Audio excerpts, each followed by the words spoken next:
Est-ce qu'on est commercial ou on le devient? Il y a plus de 70% des Français qui disent que être commercial, c'est un truc qui est inné, parce qu'on a le bagou, parce qu'on est comme ça. Et je suis sûr que si tu demandes à ta mère ou ton père, ils te diront la même chose. Mais la vérité, c'est que les meilleurs commerciaux que j'ai pu voir chez Salesforce, Meta ou encore LinkedIn, ce sont des personnes qui utilisent des méthodologies. Mais maintenant, la question qu'on me pose très souvent sur LinkedIn, c'est est-ce qu'il y a une méthode qui fonctionne mieux qu'une autre? Auparavant, dans des entreprises, on utilisait beaucoup la méthode Anoum ou encore la méthode MEDIC, qui sont aujourd'hui parfois assez difficiles à mettre en place dans des cycles de vente complexes ou même des cycles de vente où on vend des offres à étiquette. Donc dans cette vidéo, je vais te montrer une méthode que j'applique sur mes appels de vente et que j'ai enseignée à plus de 200 commerciaux, la méthode Spiced qui nous vient des États-Unis. Pour faire très simple, abonne-toi à cette chaîne YouTube parce que toutes les semaines justement, je partage des bonnes pratiques pour ta vente et pour justement faire en sorte à ce que tu aies plus de conversions. Mais surtout, ce que tu dois retenir, c'est que c'est vraiment du concret dans cette vidéo puisque c'est une vidéo où je suis en physique lors d'un coaching d'entrepreneurs et de personnes qui cherchent à s'améliorer dans la vente. Et donc, j'explique pas à pas comment mettre la méthode Spice dans tes ventes. N'oublie pas, la prospection, c'est pas demain, c'est maintenant. Égalité, fraternité, prospection. Pour démarrer, avant, mise en contexte, comme ça, vous captez les bails. Pourquoi je vous ai mis ça du coup sur le tableau? Donc ça, c'est un plat qui s'appelle la mlochaya. Et ce plat, il a l'air vraiment dégueu. On pourrait croire que c'est de la merde. Il y en a qui l'appellent du gasoil. Mais dans l'idée, c'est un de mes plats préférés. Et l'idée, juste que je voulais vous montrer là, c'est que vous avez tous une proposition de valeur. Moi, ça me passionne, je pourrais vous poser plein de questions pendant des heures.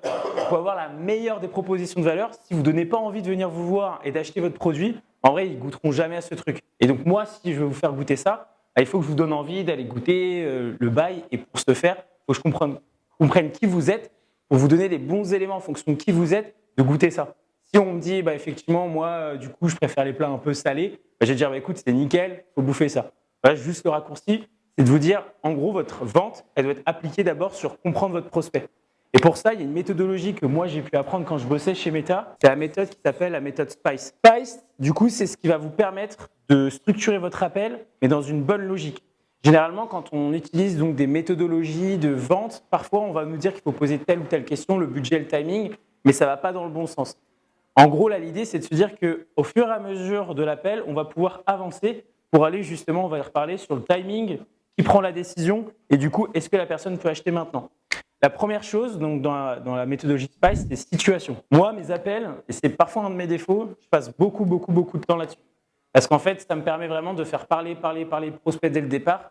Et du coup, il se confie. Et en fait, le temps de parole, du coup, il devient minime pour moi. Pour commencer à mettre la personne dans le bain, je vais bien sentir à la personne que ça fait partie du game. Genre, bienvenue dans l'appel. En gros, vous rentrez au resto. Je vais t'expliquer la carte d'aujourd'hui, mon gars. Je vais devoir te poser des questions pour être sûr qu'effectivement, on puisse voir si c'est adapté à ce que je propose. Moi, souvent, ce que je dis sur mes appels, l'objectif, c'est qu'à la fin de l'appel, tu repartes et tu dis, putain, j'ai appris des trucs et pas, on m'a vendu un truc à tout prix.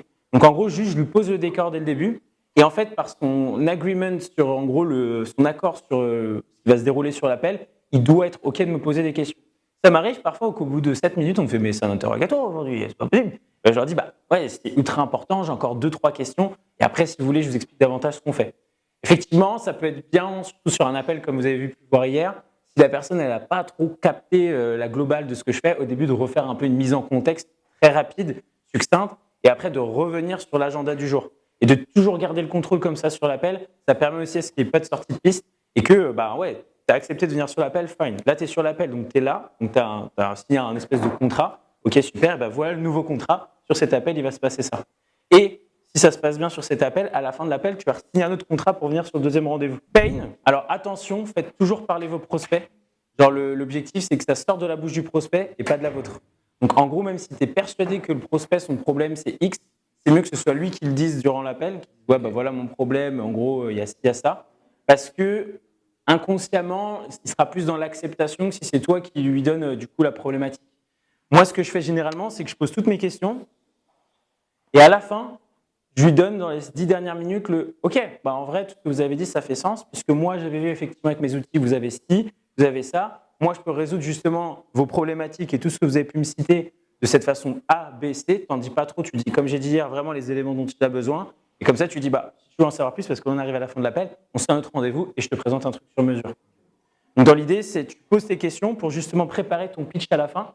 Et du coup, tu peux jouer du fait que tu t'es bien préparé et que tu savais déjà quelques éléments. Et l'objectif, c'est que ça sorte de leur bouche durant la méthodologie SPICE. Donc là, l'objectif, c'est vraiment comprendre le pain. Comme ça, après, on va aller sur l'impact. Et c'est là, on va lui dire, OK. Et du coup, ta problématique ici qui est en fait je ne génère pas assez de leads ou en fait mes visuels ou mon contenu n'attire pas assez les gens, c'est pas assez tape à l'œil, je veux du 3D, etc. parce que X, Y, Z. OK, mais c'est quoi l'impact pour toi? Et cette question, elle est ultra importante et vraiment, il faut la poser de la façon suivante. Quel est l'impact de ton problème? Et c'est là où vous allez comprendre dans la psychologie du client le côté émotionnel.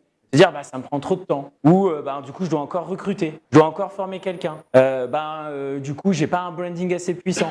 Et c'est là où, en gros, la personne va vraiment véhiculer son impact. Enfin, l'impact du problème. Est-ce que ça a du sens ou pas? Et après, le fameux, l'unique. Et ça, sur vos problèmes d'urgency, vous allez me dire merci. Critical Heaven. En gros, l'objectif, c'est d'essayer de comprendre qu'est-ce qui se passe dans les semaines qui arrivent, qu'est-ce qui se passe dans les mois prochains et d'anticiper les sujets de justement un timing. Nous, c'est dans 3 mois, c'est en septembre, c'est à la rentrée, pour que quand vous lui faites votre offre, ça colle au timing. Je vous donne un exemple. Moi, j'ai des prospects ils se calment de ouf. Genre vraiment, ils arrêtent et ils stoppent du coup leur campagne. Donc moi, ce que je commence à dire en ce moment, c'est en gros, nous, ce qu'on va faire pour vous, c'est justement vous préparer un maximum avant la rentrée. Et c'est ce qu'on fait avec tous nos clients pour que durant l'été, on commence à préparer les premières briques.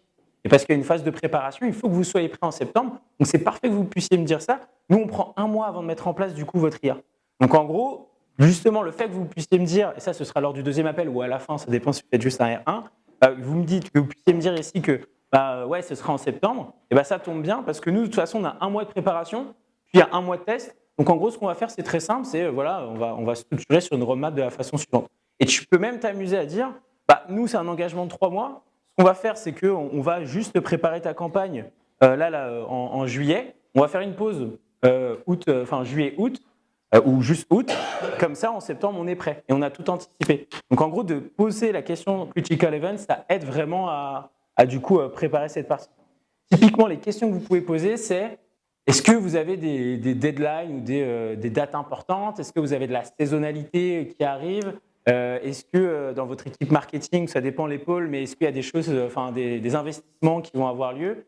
C'est vraiment essayer de jouer avec le calendrier de l'entreprise. On résume, situation, on pose des questions sur où en est le prospect, son chiffre d'affaires, je ne sais pas le nombre d'employés qu'il a, ce qu'il a déjà fait dans le passé, ce qui a fonctionné, ce qui n'a pas fonctionné. Là, on arrive sur le pain. Pourquoi ça n'a pas fonctionné? Quel chiffre d'affaires il a perdu. C'est très important de quantifier toujours, puisqu'après, quand vous allez donner votre résolution de problématique, en fait, vous allez dire « Ah, tu n'as fait que 10 000 € de chiffre d'affaires, moi je vais t'aider à te faire justement les 25 dont tu rêves. » L'impact que ça a eu émotionnellement, on a dû virer du monde, ou on a une target de 500 000 € de chiffre d'affaires cette année, mais on ne va pas y arriver.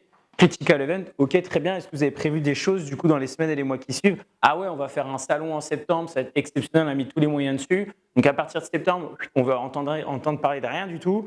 Donc ok, super, très bien. Et du coup, par rapport à tout ça, quel est en tout cas le process de décision? Est-ce qu'il y a d'autres personnes justement qui vont être intervenants sur ce salon? Ah ouais, il y a aussi le marketing avec qui on travaille. Ah ok, du coup, nous, dans nos process, il faut vraiment qu'on échange avec le marketing parce que justement, pour stopper votre projet et votre IA, il faut qu'on ait une bonne logique entre la vente et du coup le sales.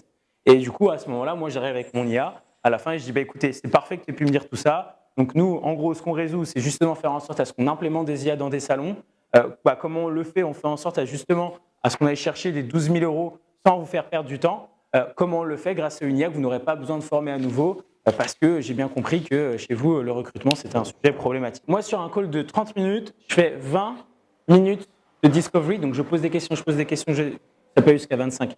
Et après, 5 dernières minutes, je pitch. Et en fait, je fais exprès de pitcher et j'ai plus le temps. En mode, putain, il y a besoin. Je te dis vite ça, mais on se refait un call. Et du coup, je lui donne que les éléments que j'ai entendus sur l'appel pour lui donner envie d'aller avoir la suite. Et sur l'appel d'après, pour le coup, je pense que sur le process de vente et tes problématiques, on est assez proche. Alors, ce n'est pas les mêmes marques et tout, mais c'est des trucs assez complexes qu'on vend. En fait, ça me donne le temps de souffler, redescendre la pression. Là, par exemple, j'ai un call cet après-midi, c'est une grosse vente qu'on va faire. Et du coup, vu que c'est un gros sujet, je demande à mon associé entre mon R1 et R2 qu'on se pose ensemble, qu'on brainstorm sur ce qu'on va lui proposer, le pricing. Et c'est juste pour moi, c'est un peu, tu vois, un mode, OK, là, je ne me mets pas la pression. Je suis là pour parler de la personne, la faire parler un maximum. Le deuxième call, le R2, on va pas trop en parler aujourd'hui, mais du coup, je reprends tout le brief en début d'appel pendant 10 minutes. Je repose tout ce que j'ai vu avec l'autre mec qui débarque et qui est le decision maker. Donc, il y a tout le monde. On valide tout ce qui a été dit. Vous allez le voir. Et du coup, une fois que, en fait, on valide que c'est challengé, on déballe. On déballe le brief, on dit comment on va l'implémenter et on colle la roadmap avec leurs events. Quand tu fais de la vente, la théorie, c'est chiant quand il n'y a pas la pratique. Donc, je t'ai préparé une vidéo complémentaire avec la numéro 1 de la vente, Laetitia Fall, où tout simplement, j'ai mis mon appel en live où j'utilise cette méthode pour poser des questions. Elle m'a coaché afin de savoir comment je pouvais mettre en place ces méthodes de façon plus efficace. Donc, si tu veux du concret, tu as juste à cliquer sur la vidéo qui va s'afficher autour de moi. Et puis, abonne-toi, like cette vidéo. C'est comme ça que tu peux soutenir le travail. N'oublie pas, égalité, fraternité, prospection.